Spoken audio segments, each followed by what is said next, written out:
మనం ఎలా నేర్చుకుంటాం? చిన్నప్పుడు సైకిల్ తొక్కడం అది ఎలా నేర్చుకున్నాం ఎప్పుడైనా ఆలోచించారా? ఎవరైనా చెప్పి ఉండరు. లేదు కదా. ఎవరైనా చెప్పి విన్నామా లేక పుస్తకంలో చదివామా? అస్సల్లేదు.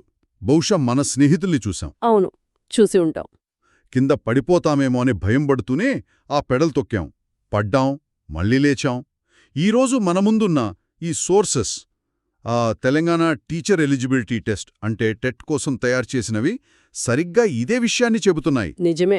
సాంప్రదాయ బోధనలో విద్యార్థి కేవలం ఒక ప్రేక్షకుడు.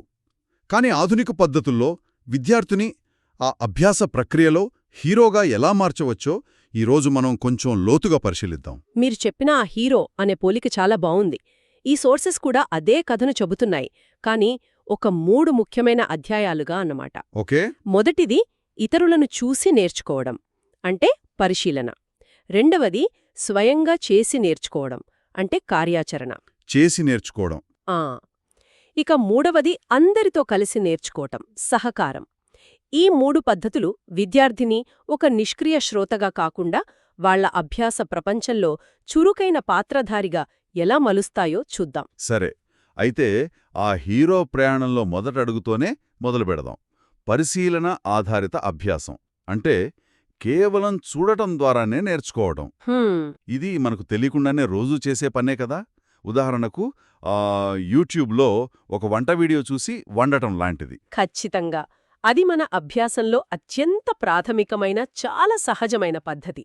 దీని వెనుక ఒక బలమైన శాస్త్రీయ సిద్ధాంతం కూడా ఉంది. ఓ అవునా? అవును. ప్రముఖ మనస్తత్వవేత్త ఆల్బర్ట్ బండూరా దీన్ని సామాజిక అభ్యాస సిద్ధాంతం అంటారు. అంటే సోషల్ లెర్నింగ్ థియరీ. మనం మన చుట్టూ ఉన్న ప్రపంచాన్ని, మనుషులను గమనించి వారి ప్రవర్తనను అనుకరించడం ద్వారానే భాష, సంస్కృతి ఇలాంటివన్నీ నేర్చుకుంటామని ఆయన చెప్పారు. అంటే ఇది కేవలం క్లాస్ రూమ్కే పరిమితం కాదన్నమాట. అస్సలు కాదు. ఇది జీవితాంతం కొనసాగే ప్రక్రియ. అయితే ఈ సోర్సెస్ ప్రకారం ఈ చూసి నేర్చుకోవడం అనేది అంత సులభం కాదంటున్నారు. ఇందులో ఒక 4 దశలున్నాయని చెబుతున్నాయి. మొదటిది దృష్టి. అటెన్షన్. అవును, అటెన్షన్ అంటే మనం ఒక విషయాన్ని గమనించాలి. కాని మన చుట్టూ 1,00,000 విషయాలు జరుగుతుంటే ఒక విద్యార్థి దృష్టిని ఒక నిర్దిష్ట విషయంపై ఎలా నిలపగలం? అది చాలా చాలా ముఖ్యమైన ప్రశ్న. ఇక్కడే మోడల్ యొక్క ప్రాముఖ్యత వస్తుంది. ఆ మోడల్ ఉపాధ్యాయుడే కావచ్చు, లేదా ఒక సబ్జెక్ట్లో బాగా రాణిస్తున్న తోటి విద్యార్థి కావచ్చు, లేదా ఒక వీడియో కూడా కావచ్చు. ఖచ్చితంగా ఒక స్ఫూర్తిదాయకమైన వీడియో కావచ్చు. ఆ మోడల్ ఎంత ఆసక్తికరంగా, విద్యార్థికి ఎంత దగ్గరగా ఉంటే వారి దృష్టి అంతగా కేంద్రీకృతమవుతుంది. ఉదాహరణకు, క్రికెట్ అంటే ఇష్టపడే విద్యార్థికి విరాట్ కోహ్లీ బ్యాటింగ్ టెక్నిక్ను గమనించమని చెప్పండి. వాళ్ల ఏకాగ్రత వేరే స్థాయిలో ఉంటుంది. అదే ఏకాగ్రతను మనం పాఠ్యాంశానికి తీసుకురావాలి. ఓకే, దృష్టి పెట్టారు. సరే, తర్వాత దశ స్మృతి, అంటే రిటెన్షన్. చూసిందాన్ని గుర్తుంచుకోవడం. ఎందుకంటే మనం రోజుకు 100 విషయాలు చూస్తాం, కాని అన్నీ గుర్తుండవు కదా. ఉండవు. ఈ సమాచారాన్ని మెదడు ఎలా పట్టుకుంటుంది? ఇక్కడే అసలు మానసిక ప్రక్రియ మొదలవుతుంది.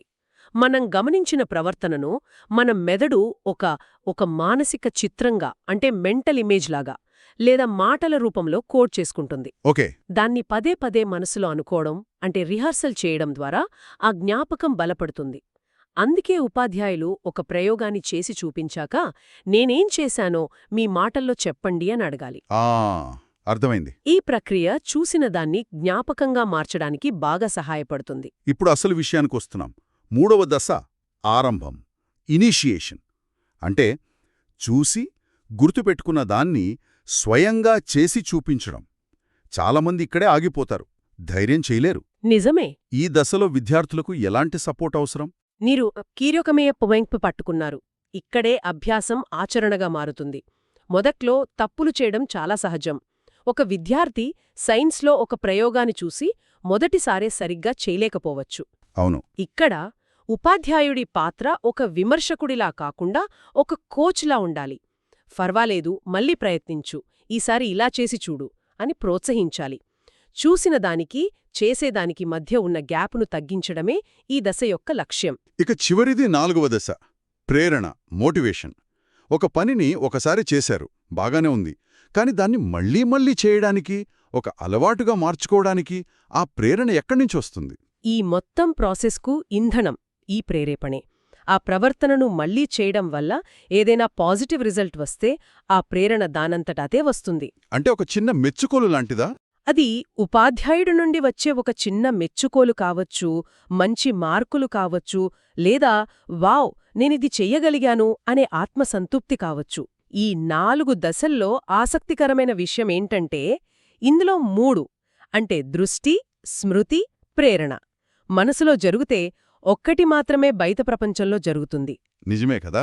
ఆ ప్రేరణ అనే కీ లేకపోతే ఆ కనిపించని శ్రమంతా వృధా అయిపోతుంది. డాక్టర్ ప్రతిమ గురించి చెప్పిన ఒక కొటేషన్ ఇక్కడ నాకు గుర్తొస్తుంది. Observation sharpens teaching, learn a voice transforms it. అంటే పరిశీలన బోధనను పదును పెడుతుంది, అభ్యాసకుడి స్వరం దాన్ని రూపాంతరం చెందిస్తుంది. అవును, దాని లోతైన అర్థమేంటంటే ఉపాధ్యాయుడు విద్యార్థులను గమనించడం ద్వారా తన పద్ధతులను మెరుగుపరుచుకుంటాడు. అది ఫస్ట్ పార్ట్. ఓకే. కాని ఎప్పుడైతే విద్యార్థులు తమ సందేహాలను, ఆలోచనలను, అభిప్రాయాలను స్వేచ్ఛగా పంచుకోవడం మొదలుపెడతారో అప్పుడు తరగతి గది స్వరూపమే మారిపోతుంది. అది కేవలం ఇన్ఫర్మేషన్ ట్రాన్స్ఫర్ చేసే సెంటర్గా కాకుండా ఒక అన్వేషణ ప్రయోగశాలగా రూపాంతరం చెందుతుంది. ఈ అన్వేషణ అనే మాట బావుంది. కేవలం చూస్తూ కూచోవడం నుండి స్వయంగా రంగంలోకి దిగి అన్వేషించడం. ఇది మనల్ని రెండో పద్ధతికి తీసుకొస్తుంది. కార్యాచరణ ఆధారిత అభ్యాసం, యాక్టివిటీ బేస్డ్ లెర్నింగ్. అవును. చూసి నేర్చుకోవడానికి, చేసి నేర్చుకోవడానికి మధ్యమున్న ప్రాథమిక తేడా ఏంటి? ప్రాథమిక తేడా ఆ లెర్నింగ్ ప్రాసెస్ యొక్క సెంటర్ పాయింట్ మారడం. సాంప్రదాయ పద్ధతిలో టీచర్ సెంటర్లో ఉంటాడు.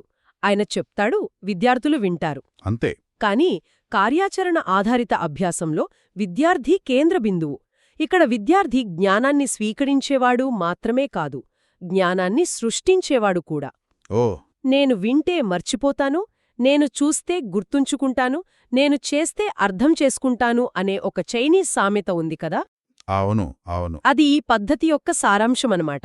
మన సోర్స్లో 5 ఇంద్రియాల ద్వారా నేర్చుకోవడం గురించి కూడా చెప్పారు. అంటే చూడడం, వినడం, ముట్టుకోవడం, వాసన, రుచి. ఇది అభ్యాసాన్ని ఎలా బలపరుస్తుంది? ఒక ఉదాహరణతో చెప్తారా? తప్పకుండా. మన మెదడుకు ఎంత ఎక్కువ ఇంద్రియాల ద్వారా సమాచారం అందుతుందో అంత బలమైన న్యూరల్ కనెక్షన్లు ఏర్పడతాయి. అది జ్ఞాపకశక్తిని పెంచుతుంది. ఉదాహరణకు వర్షం గురించి పాఠం చెబుతున్నప్పుడు బోర్డు మీద మేఘాలు, ఉరుములు, మెరుపులు అని రాసి చెప్పొచ్చు. అది ఒక పద్ధతి. రైట్. కాని విద్యార్థులను క్లాస్ బయటకు తీసుకెళ్లి ఆకాశంలో కమ్ముకుంటున్న నల్లని మేఘాలను చూపించి, ఉరుముల శబ్దాన్ని వినిపించి, ఆ మొదటి చినుకు పడినప్పుడు వచ్చే మట్టి వాసనను అనుభవించేలా చేస్తే ఆ అనుభవం వారి మనసులో జీవితాంతం నిలిచిపోతుంది. నిజమే, అది మర్చిపోలేరు. ఇక్కడ వాళ్లు 5 ఇంద్రియాలతో నేర్చుకుంటున్నారు. ఈ పద్ధతి వినడానికి చాలా బాగుంది. కానీ ఒక 60 మంది విద్యార్థులున్న క్లాస్లో ఒక్కరే టీచర్తో ఇది ఎంతవరకు ప్రాక్టికల్? గందరగోళానికి దారితీయదా? ఇది చాలా వాస్తవికమైన సందేహం. ఖచ్చితంగా సవాళ్లుంటాయి, కానీ అసాధ్యం కాదు. దీనికి ప్లానింగ్ చాలా ముఖ్యం. ప్లానింగ్? అవును. ఉదాహరణకు థింక్ పేర్ షేర్ అనే ఒక టెక్నిక్ ఉంది. ఉపాధ్యాయుడు ఒక ప్రశ్న అడిగినప్పుడు వెంటనే సమాధానం చెప్పమని అడగకుండా ప్రతి విద్యార్థికి 1 నిమిషం ఆలోచించుకోవడానికి సమయమిస్తారు. Okay, think. ఆ తర్వాత పక్కనున్న విద్యార్థితో తమ ఆలోచనలను పంచుకోమంటారు. పేర్. చివరగా కొన్ని జంటలను తరగతి మొత్తంతో వారి చర్చను పంచుకోమంటారు. షేర్. దీనివల్ల 60 మంది విద్యార్థులు ఒకేసారి మాట్లాడకుండా చిన్న చిన్న గ్రూప్స్లో అందరూ పాల్గొంటారు. అంటే క్లాస్ రూమ్ మేనేజ్మెంట్ స్కిల్స్ ఇక్కడ చాలా కీలకమన్నమాట. సోర్స్లో ప్రాజెక్ట్ బేస్డ్ లెర్నింగ్, ఫీల్డ్ ట్రిప్ల గురించి కూడా చెప్పారు. ఇవి కూడా ఈ కోవలోకే వస్తాయి కదా. అవును, ఇవి కార్యాచరణ అభ్యాసం యొక్క ఉన్నత స్థాయి రూపాలు. ఒక డ్యామ్ ఎలా పనిచేస్తుందో 100 పేజీలు చదవటం కన్నా దగ్గర్లోని నాగార్జునసాగర్ డ్యాంకు ఫీల్డ్ ట్రిప్కు వెళ్లడం ఎంతో ప్రభావవంతంగా ఉంటుంది. కరెక్ట్. అలాగే ప్రాజెక్ట్ ఆధారిత అభ్యాసంలో మన గ్రామంలో నీటిని ఎలా పొదుపు చేయాలి లాంటి ఒక వాస్తవ ప్రపంచ సమస్యను విద్యార్థులకిచ్చి దానికి సొల్యూషన్స్ కనుగొనమని చెప్పొచ్చు. ఈ ప్రాసెస్లో వాళ్లు టీంవర్క్, రీసెర్చ్, ప్లానింగ్ ఇలాంటి లైఫ్ స్కిల్స్ నేర్చుకుంటారు. అవును. మనకు అందించిన తరగతి గది చిత్రంలో ఇదే కనిపిస్తుంది. విద్యార్థులు చెల్లాచెదురుగా ఉన్నట్లు కనిపించినా ప్రతి ఒక్కరూ ఒక పనిలో నిమగ్నమయ్యున్నారు. అదొక సజీవ అభ్యాస వాతావరణం. మీరు బృందంగా పనిచేయడం అన్నారు, టీంవర్క్. అది మనల్ని మూడవ చివరి పద్ధతికి తీసుకువస్తుంది. సహకార అంటే కోఆపరేటివ్ మరియు సహకారి అంటే కొలాబరేటివ్ అభ్యాసం. మ్మ్. ఈ రెండు పదాలు వినడానికి దాదాపు ఒకేలా అనిపిస్తాయి. వీటి మధ్య అసలు తేడా ఏంటి? ఎందుకీ తేడాను ఒక ఉపాధ్యాయుడు అర్థం చేసుకోవాలి? ఇది చాలామందికి ఉండే సందేహమే. ఈ తేడాను అర్థం చేసుకోవడం చాలా ముఖ్యం.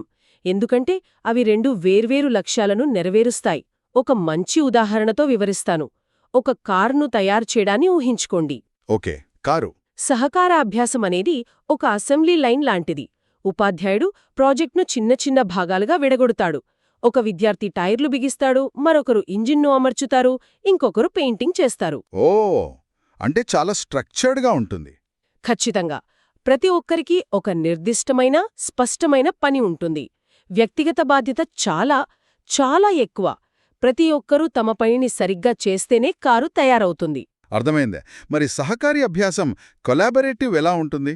సహకారి అభ్యాసం అనేది ఒక డిజైన్ టీం లాంటిది. ఉపాధ్యాయుడు మనమొక కొత్త రకం కార్ను డిజైన్ చేద్దాం అని ఒక లక్ష్యాన్ని మాత్రమే ఇస్తాడు. అంతేనా? అంతే. ఆరి తర్వాత విద్యార్థులందరూ కలిసి ఆలోచిస్తారు. దాని ఆకారం ఎలా ఉండాలి, ఎలాంటి ఇంజిన్ వాడాలి, రంగు ఏది బాగుంటుంది అని అందరూ కలిసి చర్చిస్తారు. ఇక్కడ పాత్రలు ముందుగా ఫిక్స్ చేయబడవు. బాధ్యత వ్యక్తిగతంగా కాకుండా మొత్తం సమూహంపై ఉంటుంది. అంటే అందరూ కలిసి ఆలోచిస్తారు, అందరూ కలిసి విజయం సాధిస్తారు లేదా విఫలమవుతారు. సరిగ్గా చెప్పారు. అంటే ఒక పద్ధతిలో క్రమశిక్షణ, వ్యక్తిగత జవాబుదారీతనం ముఖ్యం. మరో పద్ధతిలో సృజనాత్మకత, సామూహిక బాధ్యత ముఖ్యం. ఒక ఉపాధ్యాయుడు ఏ సందర్భంలో దేనిని ఎంచుకోవాలి? అద్భుతమైన ప్రశ్న.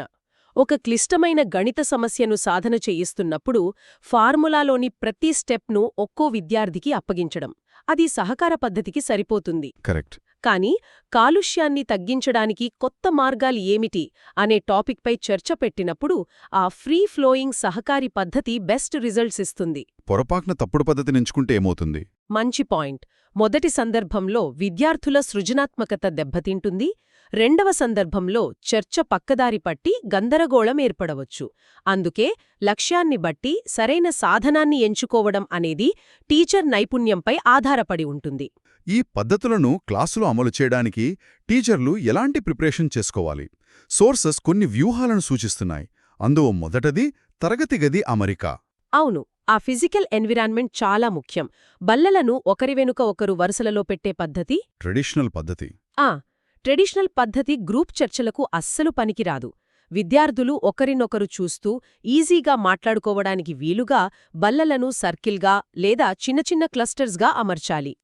క్లాస్ రూమ్ గోడలపై విద్యార్థులు చేసిన ప్రాజెక్టులను ప్రదర్శించాలి. ఇది వారికి ఒక ఓనర్షిప్ ఫీలింగ్ను, ప్రోత్సాహాన్ని ఇస్తుంది. స్పష్టమైన సూచనలు ఇవ్వడం, సరైన వనరులు అందించడం, ఇవి కూడా ముఖ్యమని చెప్పారు. ఎందుకు చెప్తే విద్యార్థులకు ఏమి అర్థమవుతుంది? కన్ఫ్యూజ్ అవుతారు. అవును, లక్ష్యమేమిటి, ఫైనల్ ప్రాడక్ట్ ఎలా ఉండాలి, టైం ఎంత, ఎవరి రోలేంటి అనే విషయాలపై క్లియర్ ఇన్స్ట్రక్షన్స్ ఇవ్వాలి. అలాగే ఒక ప్రాజెక్ట్ చేయడానికి అవసరమైన పుస్తకాలు, ఇంటర్నెట్ ఫెసిలిటీ లేదా ఇతర మెటీరియల్స్ అందుబాటులో లేకపోతే విద్యార్థుల ఉత్సాహం నీరుగారిపోతుంది. ఉపాధ్యాయుడు ఇక్కడ ఒక ఫెసిలిటేటర్గా వ్యవహరించాలి. మొత్తంగా ఈ 3 పద్ధతులను పరిశీలిస్తే చూసి నేర్చుకోవడం, చేసి నేర్చుకోవడం, కలిసి నేర్చుకోవడం, ఇవన్నీ విద్యార్థిని అభ్యాస ప్రక్రియలో ప్రేక్షక పాత్ర నుండి కథానాయకుడి పాత్రకు ప్రమోట్ చేస్తున్నాయి. ఖచ్చితంగా. టీఈటీ పరీక్షకు సిద్ధమవుతున్న వారికి ఇది కేవలం పరీక్ష పాసవడానికే అవసరమైన సమాచారం కాదు, ఇది ఒక టీచింగ్ ఫిలాసఫీ. అవును. ఆధునిక ఉపాధ్యాయుడి పాత్ర కేవలం సమాచారాన్ని అందించే లెక్చరర్గా ఉండదు. విద్యార్థుల్లో జిజ్ఞాసను రేకెత్తించే ఒక గైడ్గా, వాళ్ల స్కిల్స్ను పెంపొందించే ఒక కోచ్గా, వాళ్లను ఎంకరేజ్ చేసే ఒక మెంటార్గా ఉండాలి. ఈ పద్ధతులు ఆ పాత్రను సమర్థవంతంగా పోషించడానికి అవసరమైన శక్తివంతమైన టూల్స్ అన్నమాట. కాబట్టి ఈరోజు మన చర్చ యొక్క సారాంశం ఏమిటంటే, ప్రభావవంతమైన బోధన అనేది విద్యార్థులను ఎంత యాక్టివ్గా, ఎంత ఎంగేజ్డ్గా ఉంచగలుగుతున్నాం అనే దానిపై ఆధారపడి ఉంటుంది. అవును. ఈ పద్ధతులు కేవలం టెక్నిక్స్ కావు.